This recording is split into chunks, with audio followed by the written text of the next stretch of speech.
गुरु प्यारी सास संगत जी, बड़े प्रेम से कहिए धन्यकार जी। आशा करती हूँ आप सभी सतगुरु माता जी के आशीर्वाद से बहुत खुश होंगे। आज दासी एक और नई साखी लेके आई है। आज की साखी का विषय है आखिरी प्रयास। संतो जी, कई बार हम एक या दो प्रयास में असफल हो जाते हैं तो हम आगे बढ़ना छोड़ देते हैं। नहीं, हमें ऐसा नहीं करना है। अपने जीवन में प्रयास करते हुए आगे बढ़ते जाना है। ये हमें बहुत अच्छी सीख देने वाली साखी है संतो जी।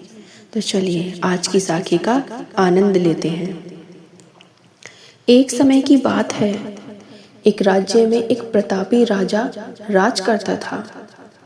एक दिन उसके दरबार में एक विदेशी आदमी आया और उसने राजा को एक सुंदर पत्थर उपहार में प्रदान किया। राजा वह पत्थर देखकर बहुत प्रसन्न हुआ।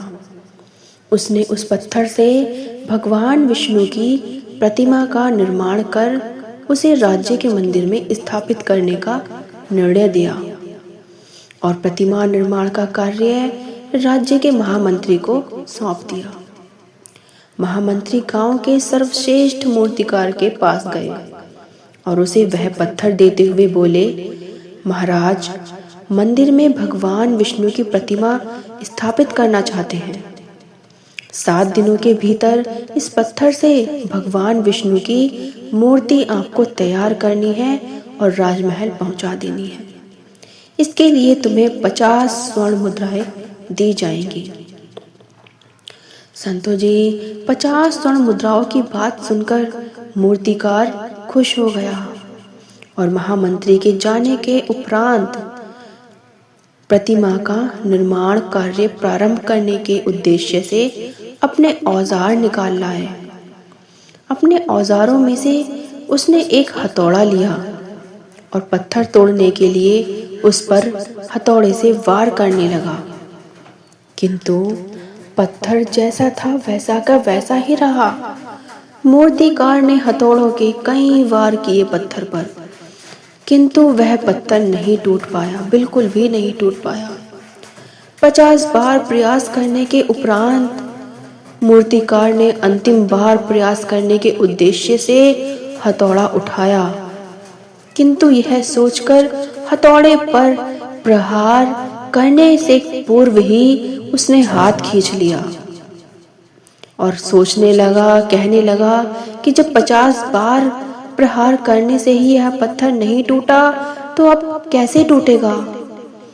वह उस पत्थर को लेकर वापस महामंत्री के पास गया और उसे यह कहकर वापस आ गया कि इस पत्थर को तोड़ना नामुमकिन है, इसलिए इससे भगवान विष्णु की प्रतिमा मैं नहीं बना सकता। महामंत्री को राजा का आदेश हर स्थिति में पूर्ण करना था, इसलिए उसने भगवान विष्णु की मूर्ति निर्मित करने का कार्य गांव के एक साधारण से मूर्तिकार को सौंप दिया।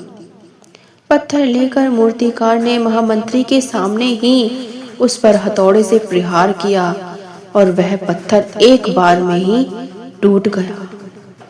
और पत्थर टूटने के बाद मूर्तिकार मूर्ति बनाने में जुट गया। इधर महामंत्री सोचने लगा कि काश पहले मूर्तिकार ने एक अंतिम प्रयास और कर लिया होता तो वो आज सफल हो गया होता और 50 स्वर्ण मुद्राओं का हकदार बन गया होता। संतो जी, इस साखी से हमें यही सीख मिलती है, हम भी अपने जीवन में ऐसी परिस्थितियों से तो चार होते रहते हैं। कई बार किसी कार्य को करने से पूर्व या किसी समस्या के आने पर उसका हम पहले अपना आत्मविश्वास हमारा डगमगा जाता है और हम प्रयास करना भूल जाते हैं।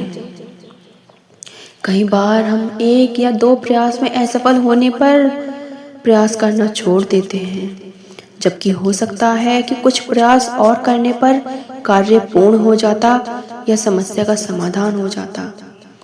यदि जीवन में सफलता प्राप्त करनी है तो बार बार असफल होने पर भी हमें तब तक प्रयास करना नहीं छोड़ना चाहिए जब तक सफलता नहीं मिल जाती। क्या पता जिस प्रयास को करने के पूर्व हम अपने हाथ खींच ले वही हमारा अंतिम प्रयास हो और उसमें हमें कामयाबी प्राप्त हो जाए। तो संतो जी, आपको ये साखी कैसी लगी कमेंट में ज़रूर बताइए और दासी आपके लिए आगे भी ऐसे ही अच्छी से अच्छी साखी लाती रहेगी। प्रेम से कहिए धन्यकार जी।